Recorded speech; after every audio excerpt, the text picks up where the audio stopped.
قرآن مجید کی عظمت اور فضیلت کے ضمن میں پہلی حقیقت ہے کہ جسے ہمیں سامنے رکھنا چاہیے، اور اس حقیقت کے ادراک و شعور کے لیے قرآن پر ایمان لازم نہیں ہے، بلکہ یہ وہ بات ہے کہ جس کا اعتراف ہر شخص کرے گا، خواہ وہ قرآن کو اللہ کا کلام مانتا ہو یا نہ مانتا ہو۔ دوسری بات قرآن مجید کی عظمت کے ضمن میں یہ ہے، اور وہ اس پہلو سے پوری دنیا کو ماننی پڑے گی، اور واقعہ یہ ہے کہ جو ان میں اصحاب دانش و بینش ہے وہ مانتے ہیں کہ محمد رسول اللہ صلی اللہ علیہ وسلم کا تعلق کسی پری ہسٹورک ایرا سے نہیں، حضور کل 1400 برس پہلے کی شخصیت ہے، تاریخ کا یوں سمجھیے کہ نصف النہار، the very mid day of history, کہ کوئی چیز بھی ان کی پردہ اخفاء میں نہیں ہے۔ اور حضور صلی اللہ علیہ وسلم کی یہ بات ہر شخص مانے گا کہ آپ نے تاریخ انسانی کی کا ایک عظیم ترین انقلاب برپا کیا۔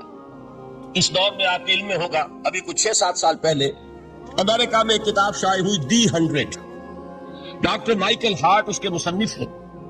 مشاہیر عالم کے موضوع پر اس سے پہلے بھی دنیا میں بہت کتابیں لکھی گئیں، بڑے انسان، بڑی شخصیتیں، ان کے چھوٹے چھوٹے لائف سکیچ، لیکن یہ کہ یہ کتاب اس اعتبار سے بڑی یونیک ہے، منفرد ہے، کہ انہوں نے 100 افراد کا انتخاب کیا، پوری انسانی تاریخ کی عظیم ترین 100 شخصیتیں، ان گریڈیشن کی، ان نے درجہ بندی قائم کی۔ یہ 100 تو ہے عظیم ترین پوری نوع انسانی میں، ان میں عظیم ترین کون ہے، پھر نمبر 2 کون ہے، پھر نمبر 3 کون ہے۔ یہی وجہ ہے کہ انہوں نے تاریخی اعتبار سے مرتب نہیں کیا، کرونالوجیکل آرڈر میں نہیں، بلکہ اس ترتیب سے کہ جو عظیم ترین انسان ہے اس کے نزدیک نمبر 1 پر اس کو لائے، پھر نمبر 2 پر جو ان کے بعد ہے۔ اور آپ کے علم میں یہ بات ہوگی کہ وہ ڈاکٹر مائیکل ہارٹ دی 100 میں نمبر 1 پر لائے محمد الرسول اللہ صلی اللہ علیہ وسلم، اور انہوں نے یہ کہا کہ بہت سے لوگ میری اس تصنیف میں نمبر 1 پر محمد کا ذکر دیکھ کر صلی اللہ علیہ وسلم حیران ہوں گے، اس لیے کہ ظاہر ہے وہ مسلمان نہیں ہے، وہ تو عیسائی ہے، حال بھی عیسائی ہے۔ انہوں نے کہا کہ اس میں مجھے لازماً I owe an explanation، مجھے اس کی وضاحت کرنی پڑے گی۔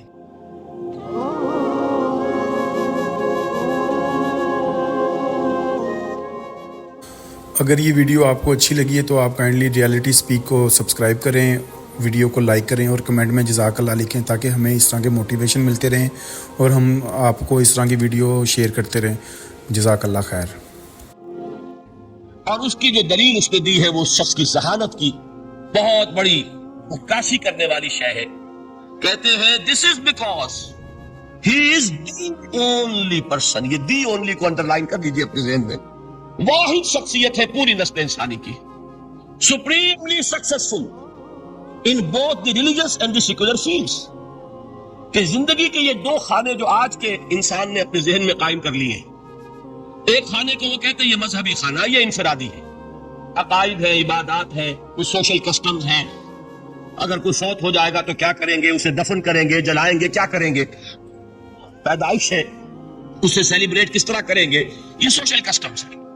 تو دنیا میں یہ مانا جاتا ہے کہ یہ تو ہے ریلیجس اور پرائیویٹ افیئر ہے زندگی کا، اور ایک ہے سیاست، معیشت، تمدن، قانون، عدالت، سیاسی نظام، معاشی نظام وغیرہ، یہ سیکولر فیلڈ ہے، اس میں کسی مذہب کی بات نہیں ہونی چاہیے، بلکہ یہ کہ جو بھی کسی ملک کے رہنے والوں کی اکثریت کی رائے ہو اس کے مطابق کام چلنا چاہیے۔ یہ ان کا ذہن ہے، ہمارا نہیں، معاذ اللہ۔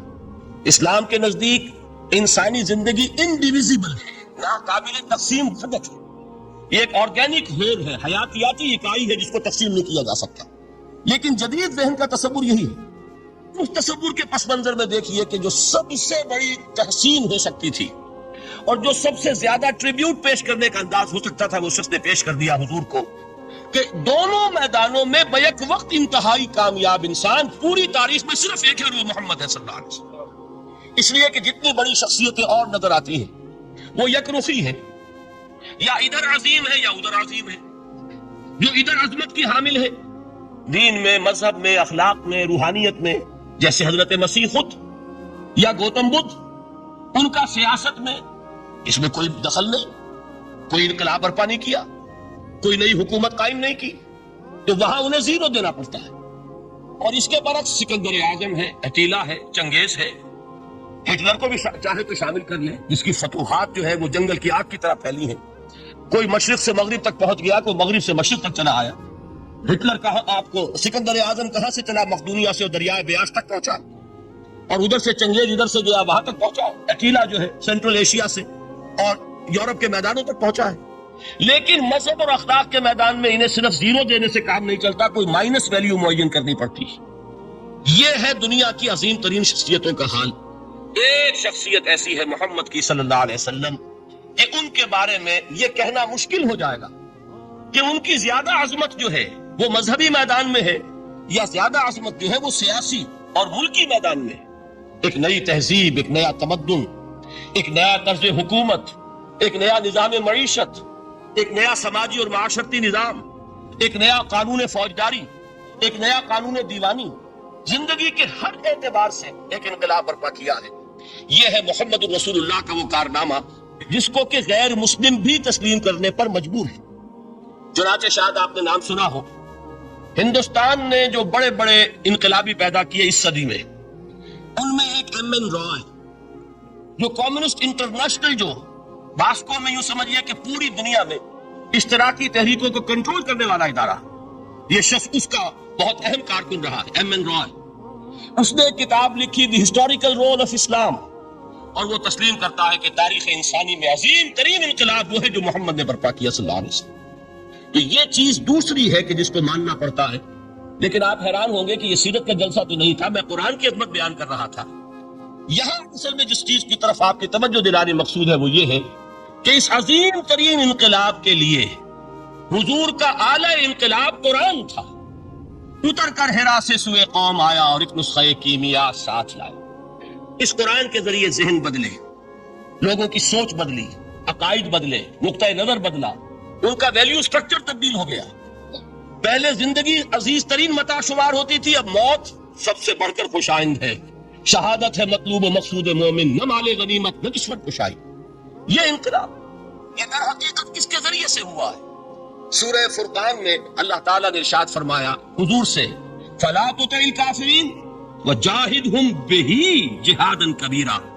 اے نبی آپ ان کافروں کی باتیں نہ مانیے، ان کے کہنے کی طرف متوجہ نہ ہوئیے، اور اس قرآن کے ذریعے سے جہاد کیجیے. جیسے کہ ابھی آپ کو بتایا نظام الدین صاحب نے، اصل انقلاب جو محمد نے برپا کیا صلی اللہ علیہ وسلم وہ تلوار کے ذریعے نہیں ہے. تلوار کے ذریعے انقلاب کی تکمیل ہوئی ہے. در حقیقت جو انقلاب آیا ہے، انقلاب پہلے آتا ہے انسان کی سوچ میں، انقلاب آتا ہے انسان کے نقطہ نظر میں، انقلاب آتا ہے انسانوں کی شخصیتوں میں، ان کے کردار میں، ان کے شب و روز کے انداز میں. یہ انقلاب کون سی تلوار سے آیا؟ محمد تو تنہا تھے صلی اللہ علیہ وسلم، ایک فرد واحد سے دعوت کا آغاز فرمایا. یہ قرآن تھا در حقیقت، یہی سب سے بڑی تلوار ہے محمد رسول اللہ صلی اللہ علیہ وسلم کی. اس سے ذہنوں کو بدلا ہے، عقائد بدل دیے ہیں، نظریات بدل دیے ہیں، اسی سے لوگوں کا تزکیہ کیا ہے، اسی کو ان کے اندر اتارا ہے. یہ در حقیقت میں علامہ اقبال کا وہ شعر میرے سامنے آ رہا ہے، کیوں بجا در رفت جا دیگر شبت. عظمت قرآن کے ذکر میں فرماتے ہیں جب یہ قرآن کسی کے اندر اتر جاتا ہے اس کے اندر انقلاب آ جاتا ہے. ہی از اے چینج پرسن.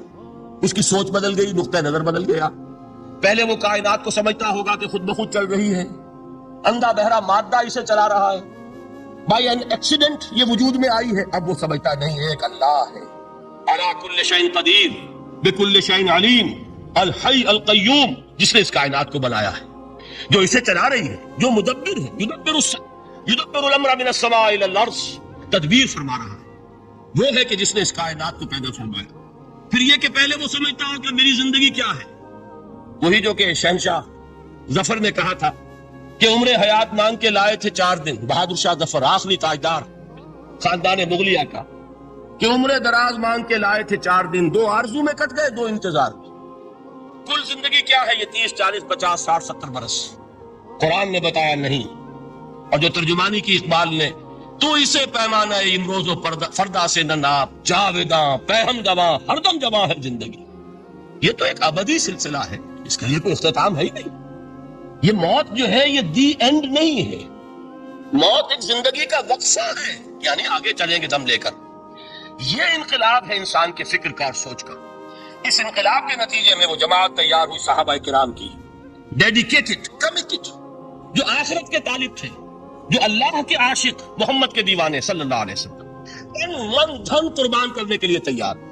حضور کے چشم ابرو کی جنبش جو ہے تو ان کے لیے گویا کہ ایک حکم کے درجے میں ہے جس کی کہ لازماً تعمیل ہوگی، اور انہوں نے اپنی گردنیں کٹوا دی، اپنے گھر اجڑوا دیے، اپنا دنیا کا جو بھی کچھ اثاثہ تھا وہ قربان کر دیا، نشاور کر دیا، تب کہیں جا کر انقلاب آیا۔ اور یہ شخصیتیں جو تیار ہوئیں تو ان کے تیار کرنے میں ذریعہ کیا ہے؟ قرآن۔ یہی وجہ دیکھیے، نوٹ کیجئے، اسی بات کو دوسرے پیرا میں عرض کر رہا ہوں کہ تاریخ انبیاء کے ضمن میں بھی ایک بڑی عجیب حقیقت سامنے آئے گی۔ حضرت موسیٰ علیہ السلام کے معجزات دو بہت مشہور ہیں، عصائے موسیٰ اور ید بیضاء۔ ویسے قرآن مجید نے 7 مزید گنوائے ہیں، 9 آیات بینات، 9 بڑے کھلے کھلے معجزے جو فرعون اور آل فرعون کو دکھائے۔ پھر آپ کو معلوم ہے کہ اسی عصا کی ضرب سے سمندر کا پھٹ جانا، اسی عصا کی ضرب سے ایک چٹان سے 12 چشموں کا پھوٹ بہنا، اور پھر یہ کہ من و سلوہ کا نزول ہے اور غمام ہے صحرا کے اندر جہاں کوئی چیز سائے کے لیے نہیں ہے، ان کے اوپر ابر کا سایہ کیا جا رہا ہے۔ یہ سارے معجزے آپ کو نظر آ رہے ہیں۔ اسی طریقے سے حضرت مسیح علیہ السلام کیسے کیسے معجزے، مردہ کو کہا قم باذن اللہ اور کھڑا ہو گیا، گارے سے بنایا ایک پرندے کی شکل اور اس میں پھونک ماری اور اڑتا ہوا پرندہ ہو گیا۔ یعنی یہ کہ احیاء موتا اور خلق حیات یہ آخری معجزے ہو سکتے ہیں، اس لیے کہ یہ خالص اللہ تعالیٰ کے افعال ہیں۔ لیکن ذرا اس کانٹیکسٹ میں دیکھیے محمد کا معجزہ کیا ہے صلی اللہ علیہ وسلم۔ قرآن مجید جن لوگوں نے پڑھا ہے اور سمجھ کر پڑھا ہے، ترجموں سے پڑھا ہے، یا ویسے وہ عربی زبان سے واقف ہے، ان کو معلوم ہے کہ قرآن بار بار کہتا ہے محمد کا معجزہ، یوں تو بے شمار واقعات ہوں گے لیکن اصل معجزہ صرف اور صرف قرآن، اسی کو پیش کیا گیا کہ یہی ہے، آؤ مقابلہ کر لو۔ اصل میں معجزہ کہتے کسے؟ معجزہ کے معنی عاجز کر دینے والی شے۔ یوں تو اولیاء اللہ جو ہیں ہم ان کی کرامات کے قائل ہیں، اللہ تعالیٰ اپنے کسی نیک بندے کے مقام اور مرتبے کے اظہار کے لیے کسی وقت کوئی ایسی چیز ظاہر کر دے جو قانون طبیعی کے خلاف ہو، تو یہ کرامات اولیاء حق ہے۔ اور اس درجے کی جو ظاہر بات ہے کہ جب اولیاء کے لیے کرامات ہے تو انبیاء کے لیے تو بہت ہوں گی۔ اصل معجزہ کسے کہتے ہیں؟ جسے کوئی نبی چیلنج کے ساتھ پیش کرتا ہے کہ یہ ہے میری رسالت کا ثبوت، آؤ مقابلہ کر لو۔ حضرت موسیٰ علیہ السلام کے جو اصل معجزے تھے وہ 2 تھے، ایک عصا جس کا کہ مقابلہ کیا، آپ کو معلوم ہے کہ فرعون نے تمام جو جادوگر تھے پورے مملکت کے انہیں جمع کیا اور مقابلہ کیا۔ تو جس چیز کو کہ پیش کیا جائے چیلنج کے ساتھ کہ آؤ تو مقابلہ کر لو، وہ اصل معجزہ ہوتا ہے اس نبی اور رسول۔ تو حضور صلی اللہ علیہ وسلم کا اصل معجزہ، یعنی معجزات، آپ یہ موالتے میں مبتلا نہ ہو، میں بقیہ معجزات کی نفی نہیں کر رہا، یہ واقعات اپنی جگہ حق ہے کہ حضور کو پتھر سلام کرتے تھے، حضور صلی اللہ علیہ وسلم جس کھجور کے تنے کے ساتھ ٹیک لگا کر خطبہ دیا کرتے تھے، جبکہ ابھی مسجد نبی میں ممبر نہیں بنا تھا۔ جب تعداد زیادہ ہو گئی مسلمانوں کی اور ضرورت محسوس ہوئی کہ ذرا بلند مقام پر کھڑے ہو کر آپ خطبہ ارشاد فرمائیں، تو پھر وہ ممبر بنا کر رکھا گیا۔ پہلی مرتبہ جب آپ ممبر پر چڑھ رہے تھے خطبہ دینے کے لیے، تو اس کھجور کے سوکھے تنے میں سے ایسی آواز آئی جیسے کوئی بچہ بلک بلک کر رو رہا ہو کہ وہ سعادت جو مجھے حاصل رہی تھی آج تک میں محروم ہو گیا۔ تو یہ انبیاء کا مقام ہے۔ مولانا روم نے اسی لیے کہا ہے کہ فلسفی کو منکر حنانہ است، از ہوا سے بیگانہ است۔ فلسفی اور عقلیت پرست انسان وہ تو حنانہ کا انکار کر دے گا، کیسے ممکن ہے سوکھا تنا اور اس کے اندر سے بچے کی طرح بلکنے کی آواز آئے، لیکن یہ اس لیے کہ وہ انبیاء کے خصوصی احوال جو ہے ان کو جانتے نہیں۔ اس قسم کے خرق عادت واقعات حضور کی زندگی میں بھی بے شمار ہوئے، لیکن حضور کا وہ معجزہ جس میں تحدی کے ساتھ چیلنج کے انداز میں کہا گیا کہ آؤ مقابلہ کرو، وہ صرف اور صرف قرآن ہے۔ چنانچہ آپ سورہ بنی اسرائیل میں دیکھیں گے قُلْ لَئِنِ اجْتَمَعَتِ الْإِنسُ وَالْجِنُّ عَلَىٰ أَن يَأْتُوا بِمِثْلِ هَٰذَا الْقُرْآنِ لَا يَأْتُونَ بِمِثْلِهِ وَلَوْ كَانَ بَعْضُهُمْ لِبَعْضٍ ظَهِيرًا۔ اے نبی چیلنج کر دیجئے، اگر تمام انسان اور تمام جن مل کر یہ چاہیں کہ اس قرآن جیسی کوئی تصنیف کر دیں، تو چاہے وہ ایک دوسرے کا کتنی بھی اس میں مدد کریں اور تعاون کریں، وہ ہرگز قرآن جیسی کتاب تصنیف نہیں کر سکتے۔ اس سے آگے بڑھ کر یہ بات کہی گئی، اچھا پورا قرآن نہیں لا سکتے، اس قرآن کی طرح کی 10 صورتیں ہی تصنیف کر لو۔ جب اس کا بھی جواب نہیں دیا گیا تو جسے کہتے ہیں برسبیل تنزل، اور پنجابی میں کہتا ہے کہ برے کو گھر تک پہنچانا، تو برے کو گھر تک پہنچانے کے لیے فرمایا ایک صورت ہی بنا لاؤ۔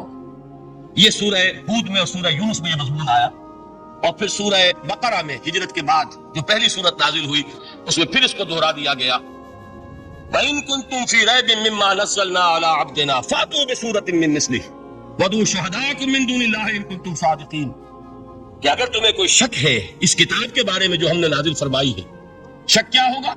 شک اسی بات میں ہوگا کہ شاید یہ محمد کا اپنا کلام ہے صلی اللہ علیہ وسلم، یا کوئی اور انسان ہے جو انہیں سکھا پڑھا رہا ہے۔ اگر تمہیں اس نوعیت کا کوئی شک ہے تو اس جیسی ایک صورت بنا لاؤ، فاتو بسورۃ من مثلہ، اور نوٹ کیجئے گا سورۃ العصر بھی صورت ہے، سورۃ الکوثر بھی صورت ہے، 3 آیات بھی اگر ایسی تم تصنیف کر کے لے آؤ تب تو تمہیں کچھ شک کرنے کا حق حاصل ہوگا، اور اگر نہیں کر سکتے تو جان لو فَإِن لَمْ تَفْعَلُوا وَلَن تَفْعَلُوا، پھر اگر تم ایسا نہ کر سکو اور ہرگز نہیں کر سکو گے، ذرا چیلنج کا انداز دیکھیے کہ ہرگز نہیں کر سکو گے، فَاتَّقُوا النَّارَ الَّتِي وَقُودُهَا النَّاسُ وَالْحِجَارَةُ، ڈرو اس آگ سے جس کا ایندھن بنیں گے انسان اور پتھر۔ اب اس بات کو سمجھیے کہ تاریخی حقیقت ہے یہ، جس کا کوئی کافر انکار نہیں کر سکتا، کہ وہ کوئی شخص اس چیلنج کو قبول کرنے کی جرات نہیں کر سکا۔ اگر جھوٹ موٹ کو بھی کوئی کھڑا ہو جاتا اور کہتا کہ ٹھیک ہے میں نے یہ ایک صورت بنائی ہے اور میرا دعویٰ یہ ہے کہ یہ قرآن جیسی ہے، تو ایک کنٹروورسی تو پیدا ہو جاتی تھا۔ کچھ لوگ چاہے کہتے کہ نہیں یہ قرآن کے سطح کی نہیں ہے، لیکن یہ کہ اس کا دعویٰ تو ہو جاتا۔ لیکن تاریخ یہ بتا رہی ہے کہ سرے سے کسی شخص نے اس کی جرات نہیں کی، اس درجے وہ قرآن سے مرعوب ہوئے۔ تو حضور کا سب سے بڑا معجزہ جو آج تک زندہ ہے، اس کو ذہن میں رکھیے، میں نے جو حضرت موسیٰ حضرت عیسیٰ کے معجزات گنوائے ہیں وہ در حقیقت ان کی اپنی ذات کے ساتھ تھے۔ ید بیضا موسیٰ کے ساتھ تھا، عصا معجزہ اس وقت تھا جب موسیٰ کے ہاتھ میں تھا، اس کے بعد کئی سو برس تک وہ صندوق سکینہ جو ہے، تابوت سکینہ، اس میں وہ عصا رکھا رہا، لیکن اب وہ معجزہ نہیں تھا، وہ سوکھی لکڑی تھی، اس کے سوا کچھ نہیں۔ تو تمام انبیاء اور رسول کے معجزے ختم ہو گئے، وہ ان کی ذات کے ساتھ تھے۔ محمد رسول اللہ کی رسالت دائمی ہے تا قیام قیامت، لہذا معجزہ بھی آپ کا دائمی ہے، وہ معجزہ آج بھی موجود ہے۔ البتہ میں ادھر ضرور توجہ دلاؤں گا کہ قرآن مجید کے اعجاز کے 3 پہلو ہیں۔ پہلا پہلو، اور زیادہ تر اسی کی طرف توجہ زیادہ ہوئی ہے، وہ ہے قرآن کی فصاحت، بلاغت، ادبیت، اس کی چاشنی۔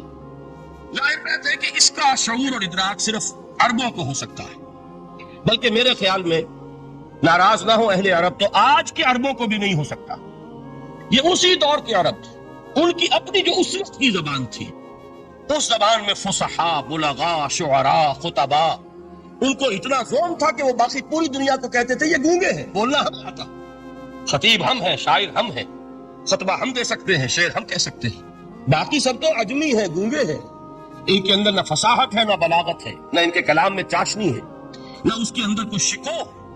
یہ دعویٰ جنہیں تھا، جب ان کے منہ بند ہو گئے قرآن کو سننے کے بعد کہ اس کلام کا کوئی مقابلہ ممکن نہیں ہے، جو ان کے سبع معلقہ کے شعراء میں سے آخری شاعر وہ ایمان لے آئے، اس کے بعد جب ان سے کہا گیا کہ اب آپ شعر نہیں کہتے، حضرت عمر نے ایک مرتبہ ان سے سوال کیا کیا بات ہے، اب آپ نے شعر کہنے چھوڑ دیے؟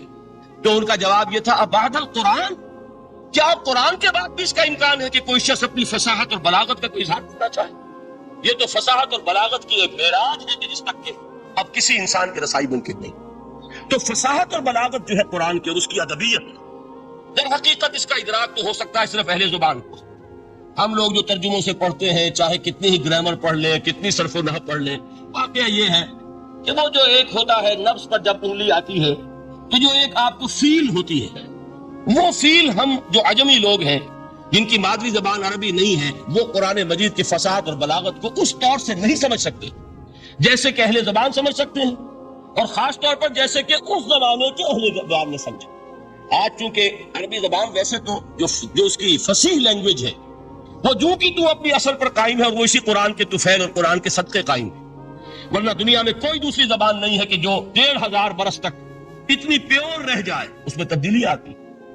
خود اردو جو ہے 300 برس کی اردو، دکن کی اردو، ذرا اس کو کبھی پڑھیے تو آپ حیران ہوں گے کہ یہ اردو زبان ہے، اور آج کی اردو کوئی اور ہے۔ یہ صرف 200-250 برس کے اندر یہ انقلاب اردو میں ہو چکا ہے۔ عربی زبان 1500 برس سے وہ قائم ہے اپنی اسی جگہ پر، اور وہ صرف قرآن کا اعجاز اور قرآن کا صدقہ ہے، لیکن باقی جو اصل میں بولی جانے والی زبانیں ہیں وہ بہت بدل چکی ہیں۔ لہذا تمام اہل عرب کے لیے بھی اب قرآن کے اس پہلو کو صحیح طور پر سمجھنا ممکن نہیں۔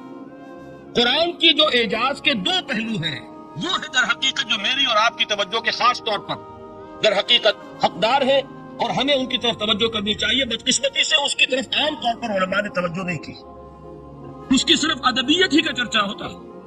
اصل میں قرآن مجید علم انسانی کی معراج، فکر، فلسفہ، حکمت، قرآن کی ابدی حکمت، قرآن کا ابدی فلسفہ، قرآن انسانی مسائل کا جو حل دیتا ہے. قرآن نے سوشل سائنسز میں جس طریقے سے رہنمائی کی ہے، یہ دو پہلو ہیں اس کے اعجاز کے، جس کی کہ آج ہمیں ضرورت ہے کہ ہم اس کا شعور اور ادراک حاصل کریں. اس کے ضمن میں خاص طور پر علامہ اقبال کا نام لینا چاہتا ہوں. میرے نزدیک اس دور میں قرآن مجید کے اس اعجاز اور اس کے ایک معجزہ ہونے کے لیے سب سے بڑی دلیل علامہ اقبال کی شخصیت ہے.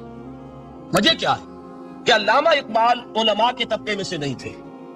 ظاہر بات ہے کہ جن کا پورا جو ہے، جن کی زندگی گزرتی ہو قال اللہ قال رسول میں، ان کے دلوں میں عظمت قرآن کی، ان کے دلوں میں حضور کی محبت، یہ تو سمجھیے کہ ہونی ہی چاہیے. ان کے شب و روز اسی میں گزرتے ہیں.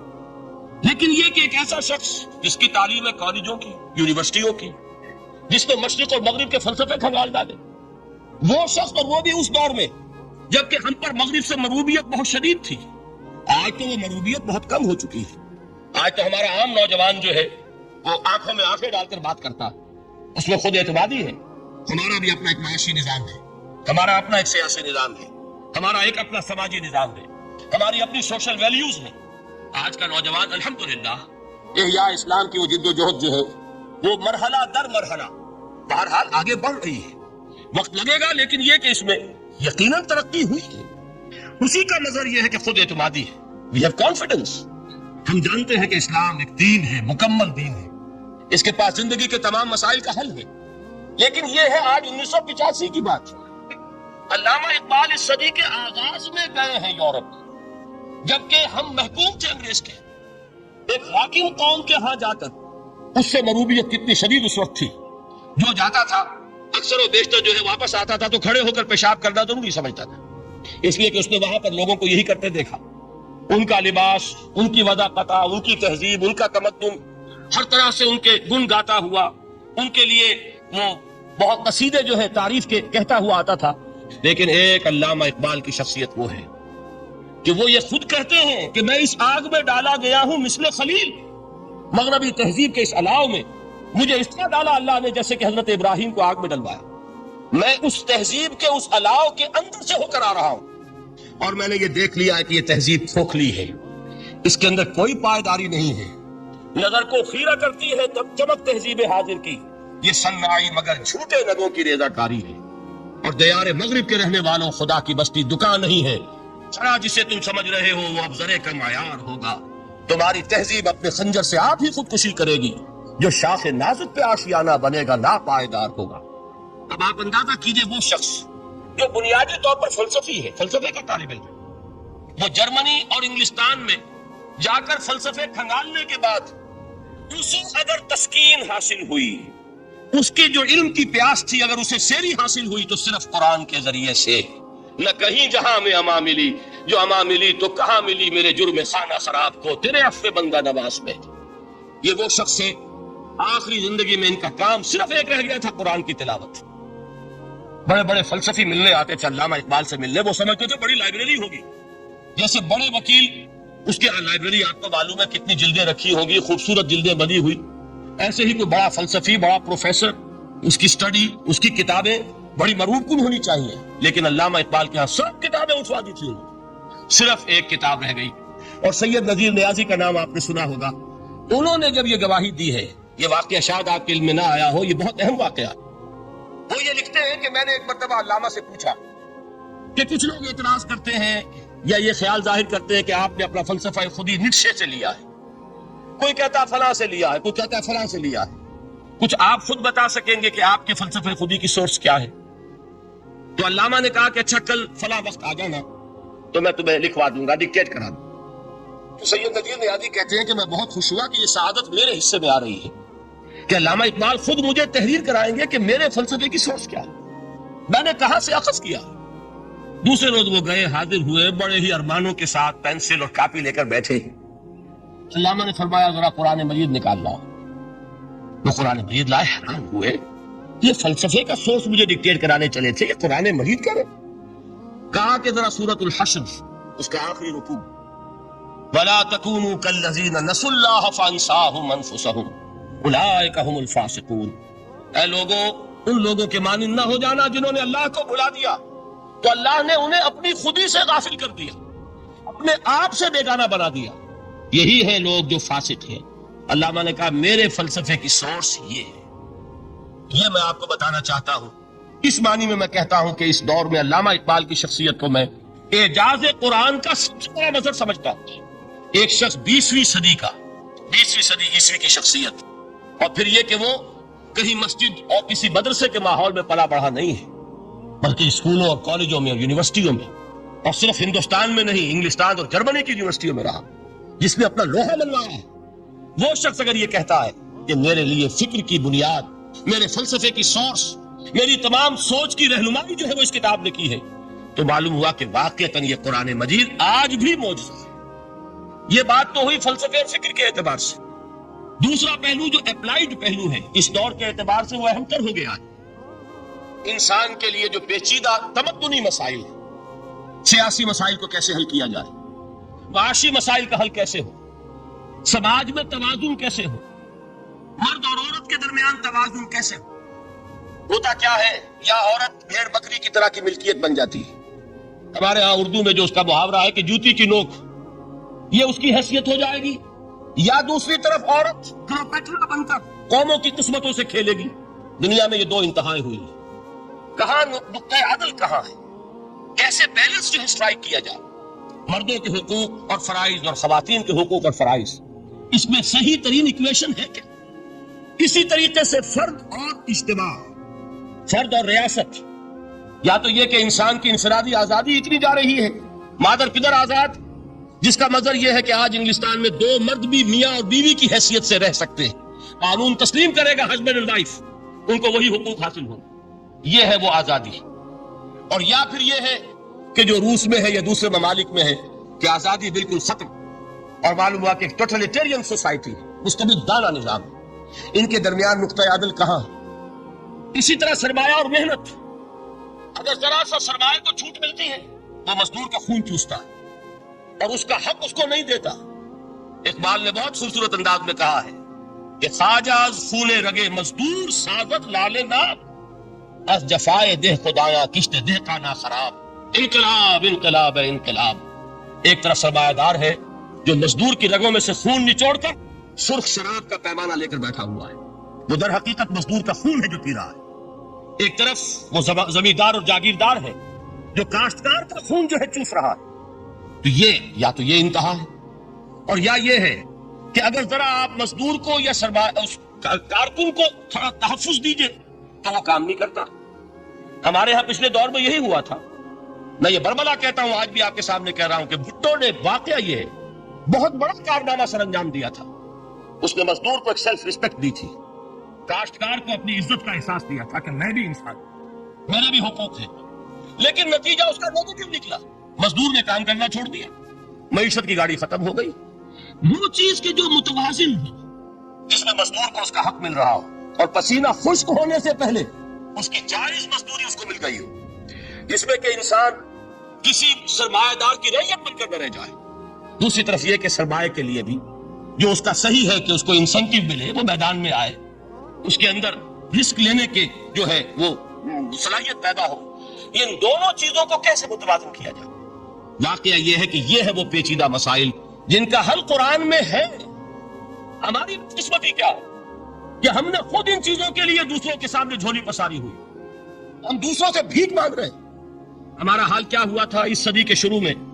مصطفیٰ کمال پاشا نے جب ترکی میں اسلام کے آئلی قوانین بھی منسوخ کیے، نوٹ کیجئے اس کو، یہ اسی صدی کے وہ صدمے ہیں جو ہم نے اٹھائے ہوئے ہیں۔ اور گاہے گاہے بادشاہ یہ قصہ ہے پاری نہ رہا، تازہ ساہی داشت کنگر داغ ہائے سی نہ رہا۔ اس صدی میں کیا نہیں ہوا؟ عربوں کی ریوولٹ ترکوں کے خلاف، ان کے پیٹھ میں جو خنجر گھونپا، اور ایک انگریز، ایک کرنل لارنس کی وہ ساری شرارت، اس کے نتیجے میں ایک عظیم مملکت عثمانیہ، سلطنت عثمانیہ، دی گریٹ آٹومان امپائر، اس کے چیتڑے اڑ گئے۔ اور اس کے بعد وعدے کیے تھے عربوں سے کہ ہم تمہیں حکومت دیں گے، ہوا کیا کہ ان کے چھوٹے چھوٹے ٹکڑے کیے اور تقسیم کر لیے. مغربی سامراج کا دور شروع ہو گیا. اس کا ایک رد عمل مصطفیٰ کمال پر اس درجے شدید ہوا، اس نے ہر چیز جس کا تعلق عربوں سے تھا اس کو ختم کر دیا، ملک بدر کر دی. عربی میں اذان نہیں ہوگی، عربی میں نماز نہیں پڑھی جائے گی. اور اسی کے ضمن میں یہاں تک گیا کہ فیملی لاز بھی رومن لاز جو ہے وہ نافذ کیے. تو یورپ کے اخبارات نے اس وقت یہ طنز کیا تھا مسلمانوں پر، یہ مسلمان عجیب قوم ہے، کہتے یہ ہے کہ ہمارے پاس دنیا کا بہترین ضابطہ ہے، بہترین قانون ہے، ہمارے قانون سے بہتر کسی کا قانون نہیں. اور حال یہ ہے کہ فیملی لاز کے لیے بھی یہ ہم سے بھیک مانگ رہے ہیں، ہم سے وہ قوانین لے کر اپنے نافذ کر رہے ہیں. آج بدقسمتی سے اکثر و بیشتر مسلمان ممالک کا حال یہی ہے. آج ہم ان سے بھیک مانگ رہے ہیں، کہیں جمہوریت کی بھیک ہے، کہیں سوشلزم کی بھیک ہے، کہیں کسی اور سماجی نظام کی بھیک ہے، کہیں مرد اور عورت کی کامل مساوات کا ایک نظریہ ہے، شانہ بشانہ چلنے والا فلسفہ ہے جو خالص مغرب کی تہذیب کی ایک بھیک ہے جو مانگی جا رہی ہے. کاش کہ آج قرآن کے اس اصل اعجاز کی طرف جو اس کا اصل معجزہ اس دور کے لیے، میں نے عرض کیا کہ اعجاز قرآنی کا وہ معجزہ کہ وہ فصاحت اور بلاغت کی معراج ہے، وہ یا تو اپریشیٹ کر سکتے ہیں اہل عرب، اور اہل عرب میں سے بھی حقیقت میں وہ جو قدیم جاہلی شاعری کے جاننے والے ہیں جو بہت کم رہ گئے ہیں، وہ جان سکتے ہیں کہ جب قرآن نازل ہوا تو کیوں زبانیں گنگ ہو گئی تھی، کیوں کوئی ایک شخص جھوٹ موٹ کا بھی مدعی بن کر نہیں آ سکا کہ یہ میں نے قرآن کی جیسی ایک کتاب یا قرآن جیسی ایک سورت یا قرآن کی طرح کے چند جملے میں نے موضوع کر دیے ہیں. لیکن دوسرا پہلو ہے فکر اور فلسفہ، اس کے اعتبار سے جس کا سب سے بڑا ثبوت اس دور میں علامہ اقبال. اور تیسرا پہلو ہے Islamic social sciences, political science, economics, sociology. اس میں جو کچھ قرآن نے دیا ہے جو آج بھی انسان کی رہنمائی کے لیے بہترین نظام ہے، اس نظام کو ہم سمجھیں، اسے دنیا کے سامنے پیش کریں، تب در حقیقت قرآن مجید کا اعجاز سامنے آئے. یہ دو پہلو تو میں نے عرض کیے ہیں کہ جو کسی غیر مسلم کو بھی نظر آئیں گے. قرآن کا پریزروڈ ہونا، اس کی انٹیگریٹی، اوتھینٹسٹی، یہ چیزیں وہ ہے کہ جو سب نے مانی. قرآن کے ذریعے تاریخ انسانی کا عظیم ترین انقلاب برپا ہونا، یہ وہ بات ہے کہ جو کسی اندھے کو بھی دیکھنی پڑتی ہے. اس حقیقت کا اعتراف دشمن کو بھی کرنا پڑتا. میں یاد دلا دوں آپ کو، ایچ جی ویلز، آپ نے نام سنا ہوگا، سائنٹیفک فکشن میں اس کا بڑا اونچا مقام ہے، لیکن اس نے تاریخ نسل انسانی پر بھی دو کتابیں لکھی، a short history of the world اور a concise history of the world. Concise history of the world میں وہ شخص حضور کے ذکر پر جب آتا ہے تو میں صرف ذکر کر رہا ہوں، نقل کفر نہ باشد، اس نے حضور کی شخصیت پر بڑے رقیق حملے کیے، بڑے گھٹیا حملے کیے. حضور کی خاص طور پر تعدد ازدواج کا جو معاملہ ہے، یہ کڑوی گولی ان کے حلق سے اتر نہیں سکتی، اس لیے کہ ان کا آئیڈیل ہے حضرت مسیح اور حضرت یحییٰ، جان دی بیپٹسٹ اینڈ جیسس آف نزارت. ان دونوں نے ایک شادی بھی نہیں کی، تجرد کی زندگی بسر کی، لہذا ایک شادی بھی ان کے نزدیک گھٹیا فعل ہے. تو حضور نے تو کی ہیں 11 شادیاں، 11 نکاح آپ کے. یہ جو کڑوی گولی ہے یہ ان کے حلق سے نیچے نہیں اترتی، اس لیے میں انہیں معذور سمجھتا ہوں. تو اس نے اس پہلو سے تو بڑے حملے کیے، لیکن خطبہ حجۃ الوداع کے وہ جملے جو ہیں تاریخی، پورے کے پورے اس نے کوٹ کیے. لا فصل لعربی علی عجمی ولا لعجمی علی عربی ولا لاحمر علی اسود ولا لاسود علی احمر الا بالتقوی کلکم بنو آدم وآدم من تراب. کسی عرب کو کسی عجمی پر کوئی فضیلت نہیں، کسی عجمی کو کسی عرب پر کوئی فضیلت نہیں، کسی گورے کو کسی کالے پر کوئی فضیلت نہیں، کسی کالے کو کسی گورے پر کوئی فضیلت نہیں سوائے تقوی کے. تم سب کے سب آدم کی اولاد ہو اور آدم مٹی سے بنائے گئے تھے. یہ الفاظ لکھ کر کہتا ہے کہ جہاں تک human fraternity, equality and freedom, 3 الفاظ نوٹ کیجئے، انسانی حریت، انسانی مساوات، انسانی اخوت. کہتا ہے کہ جہاں تک ان 3 چیزوں کے وعد ہے، سرمنز کا تعلق ہے، وہ تو دنیا میں پہلے بھی بہت کہے گئے. عیسائی ہونے کے باوجود خاص طور پر نام لیتا ہے جیسس آف نزارت.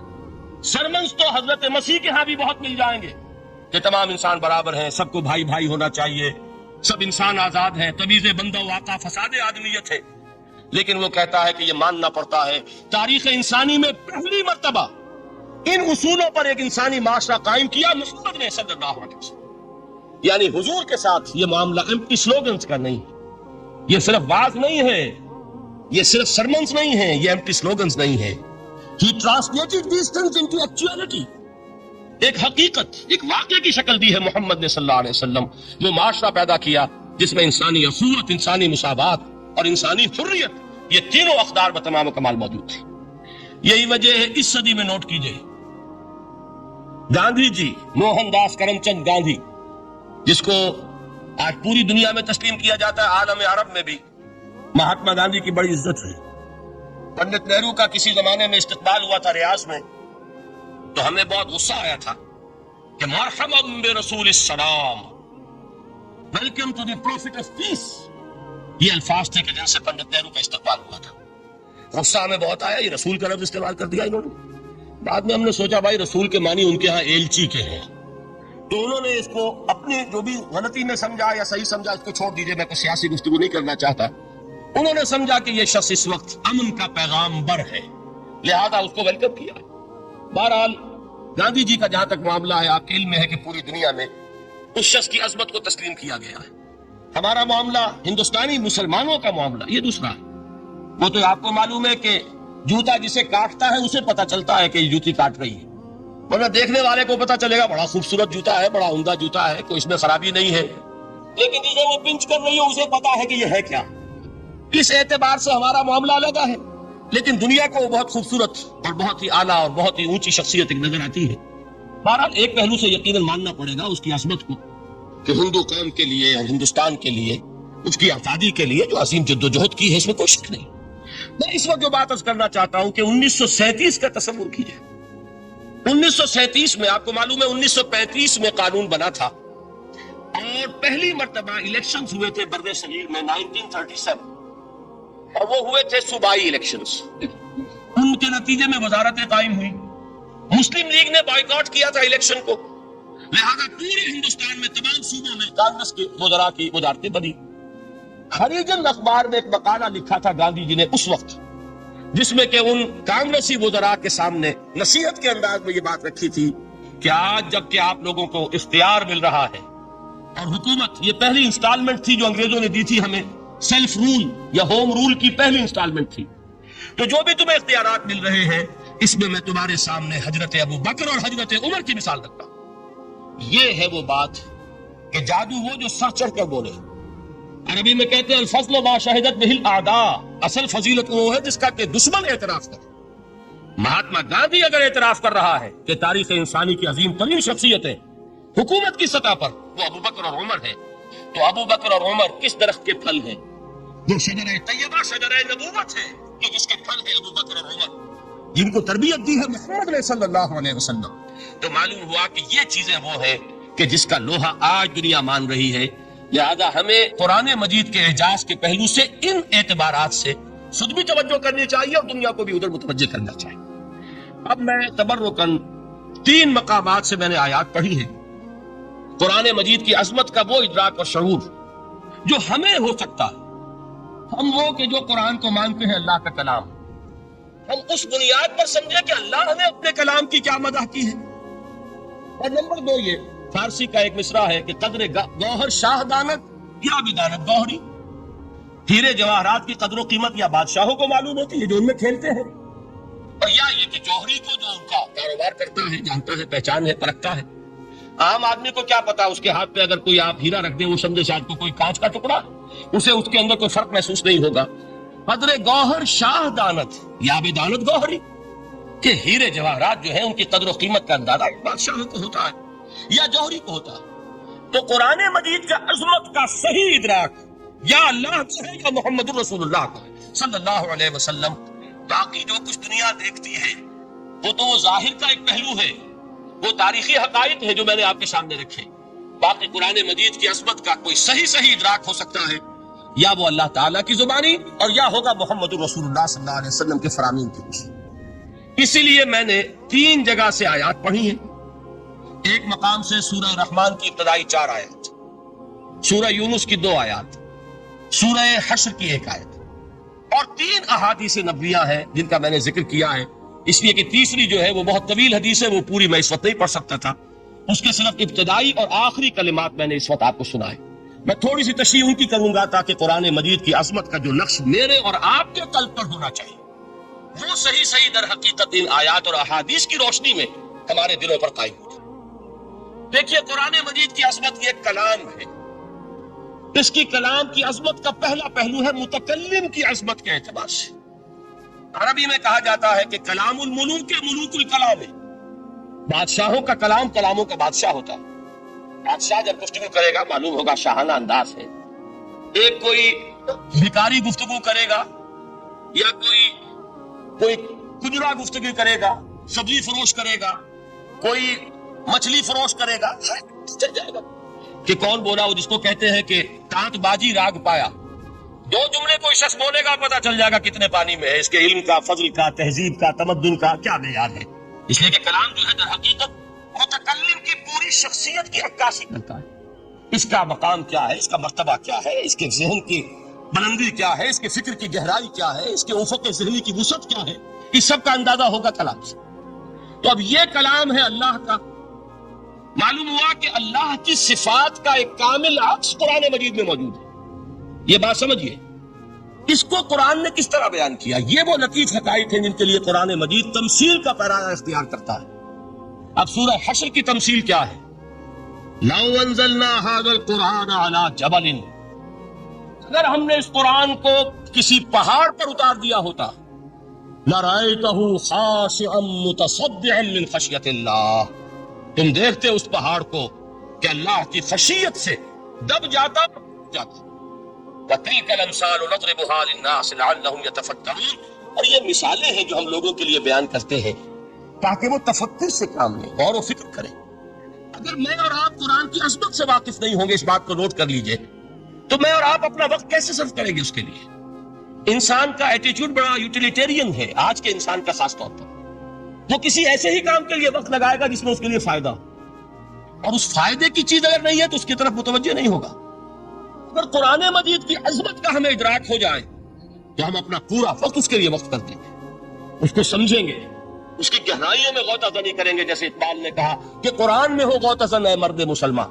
لیکن اگر یہ کہ اس کی عظمت کا ادراک نہ ہوا تو بس یہ کہ کبھی اتفاق ہو گیا کہ کھول لیا اور اس کو پڑھ بھی لیا بغیر سمجھے، اور اس کا ثواب کسی اور کو پہنچا دیا، وہ آج حصول ثواب بھی نہیں رہا، ایصال ثواب ہی رہ گیا۔ ورنہ یہ کہ بہرحال علامہ اقبال نے جو اس پر پھپتی چست کی ہے کہ بآیا تشترا کار جزی نیست کہ از یاسین او آسا بمیری، اس قرآن کی عظیم آیات سے اے مسلمان آج تیرا سروکار صرف اتنا رہ گیا ہے کہ کوئی شخص مر رہا ہو، عالم نزا میں ہو، تو اس کو یاسین سنا کر اس کی جان جلدی سے نکال دو، آسانی سے نکل جائے، بس یہ سروکار رہ گیا۔ میں یہ نہیں کہتا کہ نہ پڑھی جائے، حضور نے فرمایا پڑھنی چاہیے، لیکن صرف یہ نہیں ہے اس کا مصرف، یہ تو انسانی زندگی کی رہنما کتاب بن کر نازل ہوئی ہے، اس کے اوپر اس اعتبار سے توجہ تم نہیں کر رہے ہو، بلکہ تمہاری اس کے ساتھ جو ہے دلچسپی صرف کتنی رہ گئی ہے۔ پہلی بات یہ کہ یہ سمجھیے کہ قرآن نے یہ تمثیل اختیار کی اپنے عظمت کے بیان کے لیے۔ اگر ہم نے اس قرآن کو پہاڑ پر اتار دیا ہوتا تو تم دیکھتے کہ وہ جاتا اور تب جاتا۔ اب اس کو سمجھیے، قرآن یفسر بعضہ بعضا، قرآن کا ایک حصہ دوسرے حصے کی تفسیر کرتا ہے۔ سورہ اعراف میں واقع آیا ہے کہ حضرت موسیٰ علیہ السلام آپ کو معلوم ہے کہ کوہ طور پر اللہ تعالیٰ سے ہم کلامی کا شرف حاصل کرتے تھے، گفتگو ہو رہی ہے لیکن اللہ نظر نہیں آ رہا ہے۔ اب اس کو اپنے اوپر طاری کیجئے تو صاف سامنے آتے بھی نہیں، صاف چھپتے بھی نہیں۔ یہ جو صورتحال تھی کہ اگر کسی کی آپ آواز سن رہے ہیں، کلام سن رہے ہیں، سامنے نہیں آ رہا، تو آپ کے دل میں خواہش پیدا ہوگی کہ ذرا سا یہ پردہ بھی اٹھا دیا جائے، مجھے دیدار بھی حاصل ہو جائے۔ لہذا سورہ اعراف میں ہے جب کئی بار یہ شرف ہم کلامی حاصل ہوا اللہ سے، تو حضرت موسیٰ علیہ السلام نے بڑی ہمت سے کام لیا، بڑی جرت کی درخواست کر دی، رب ارینی انظر الیک، یہ جو پردہ بیچ میں حائل کیا ہوا ہے پروردگار، تو میرا شوق دیکھ، میرا اشتیاق دیکھ، تو مجھے ذرا دیدار بھی عطا ہو جائے۔ اس پر کیا بات کہی گئی؟ لن ترانی، موسیٰ تم مجھے ہرگز نہیں دیکھ سکتے، تم اس جسد ظاہری کے ساتھ، اس جسد مادی کے ساتھ، ان عنصری آنکھوں سے میرا دیدار نہیں کر سکتے، ولیکن انظر الی الجبل، دیکھو ہم تمہیں ایک مثال دیے دیتے ہیں، ذرا اس پہاڑ کی طرف دیکھو، ہم اپنی ایک تجلی اس پر ڈالیں گے، فَإِنِ اسْتَطَعْتَ مَكَانَهُ فَسَوْفَ تَرَانِي، اگر وہ پہاڑ ہماری تجلی کو جھیل جائے، تحمل کر لے، تو تم بھی سوچنا کہ شاید ہمیں دیکھ سکو۔ اس کے بعد ہوا کیا؟ فلما تجلی ربہ للجبل جعلہ دکا وخر موسیٰ صعقا. جب اللہ تعالیٰ نے پہاڑ پر اپنی ایک تجلی ڈالی تو وہ پہاڑ جو ہے، اور موسیٰ، اب دیکھیے براہ راست تجلی موسیٰ پر نہیں ہے، یہ انڈائریکٹ مشاہدہ ہے تجلی ربانی کا کہ جو پہاڑ پر ہوئی ہے، اور پہاڑ کی جو کیفیت ہوئی ہے اس کے مشاہدے سے حضرت موسیٰ بے ہوش ہو کر گر گئے. بس فصعق موسیٰ خر موسیٰ صاعقا. یہ ہے وہ مثال جو یہاں دی ہے قرآن کے لیے. لو انزلنا هذا القرآن على جبل لرأيته خاشعا متصدعا من خشية الله. نتیجہ کیا نکلا؟ انفر کیجئے، استدلال، استنتاج. نتیجہ یہ نکلا کہ جو تاثیر تجلی ذات ربانی کی ہے وہی تاثیر کلام ربانی کی ہے. صرف یہ ہے کہ ہمیں اس کا شعور نہیں، ہمیں اس کا ادراک نہیں. یہ بالکل ذات کی تجلی کی جو تاثیر تھی وہی قرآن خود بیان کر رہا ہے کہ اس کلام ربانی. اس کو بھی علامہ اقبال نے خوب کہا ہے، فاش گویم آنچ در دل مزمرست. صاف کہہ دیتا ہوں جو کچھ میرے دل میں ہے. یہ کتابیں نہیں، چیزیں دیگر است. اسے کتاب نہ سمجھ بیٹھنا قرآن کو، یہ کتاب نہیں ہے، کچھ اور ہے. کچھ اور کیا ہے؟ مثل حق پنہاؤ ہم پیداستو زندہ پائندہ گویاستو. یہ تو جیسے اللہ تعالیٰ کی ذات ہے، مثل حق، ذات حق سبحانہ ہوا تعالیٰ کی طرح یہ زندہ ہے، پائندہ ہے. مثل حق پائندہ گویاستو، یہ جو ہے زندہ ہے، یہ متکلم ہے، کلام نہیں ہے. کل صفات ربانیہ جو ہے ظاہر اور باطن، مثل حق پنہاؤ، ظاہر و پنہا، اور حی و قیوم جیسے اللہ کی ذات ہے، وہی صفات اس کلام کی ہے. اور اس کے بعد وہ شعر آیا تھا جو میں پہلے سنا چکا ہوں، چوں بجاں در رفت جاں دیگر شود. جب یہ قرآن کسی انسان کے اندر سرایت کر جاتا ہے، اس کے دل پر نازل ہوتا ہے. دیکھیے یہ الفاظ آپ کو کہیں اور نہیں ملیں گے. میرے نزدیک جہاں علامہ اقبال اس دور میں قرآن کی عظمت کا سب سے بڑا ثبوت ہے، وہاں عظمت قرآنی کے سب سے زیادہ واقف اور اس کا سب سے زیادہ شعور رکھنے والے بھی علامہ اقبال. یہ الفاظ آپ کو کہیں نہیں مل سکیں گے کہ مثل حق پنہاؤ ہم پیداستو زندہ و پائندہ و گویاستو چوں بجاں در رفت جہاں دیگر شود جہاں چو دیگر شد جہاں دیگر شود. جب یہ انسانوں کے اندر سرایت کر جاتا ہے، ان کے اندر ایک انقلاب آ جاتا ہے، اور یہ اندر کا انقلاب ہے جو ایک عالمی انقلاب کا پیش خیمہ بنتا ہے. آپ آرڈیننس کے ذریعے سے نمازیں پڑھوائیں گے تو پھر نماز وہی پڑھی جائے گی جو آفس ٹائم میں آئے گی. باقی اور کیوں پڑھیں گے؟ وہ تو آرڈیننس کے ذریعے سے پڑھائی جا رہی ہے نا. اس کا حشر تو وہ ہوگا جو ہمارے ہاں دیکھ چکا ہے.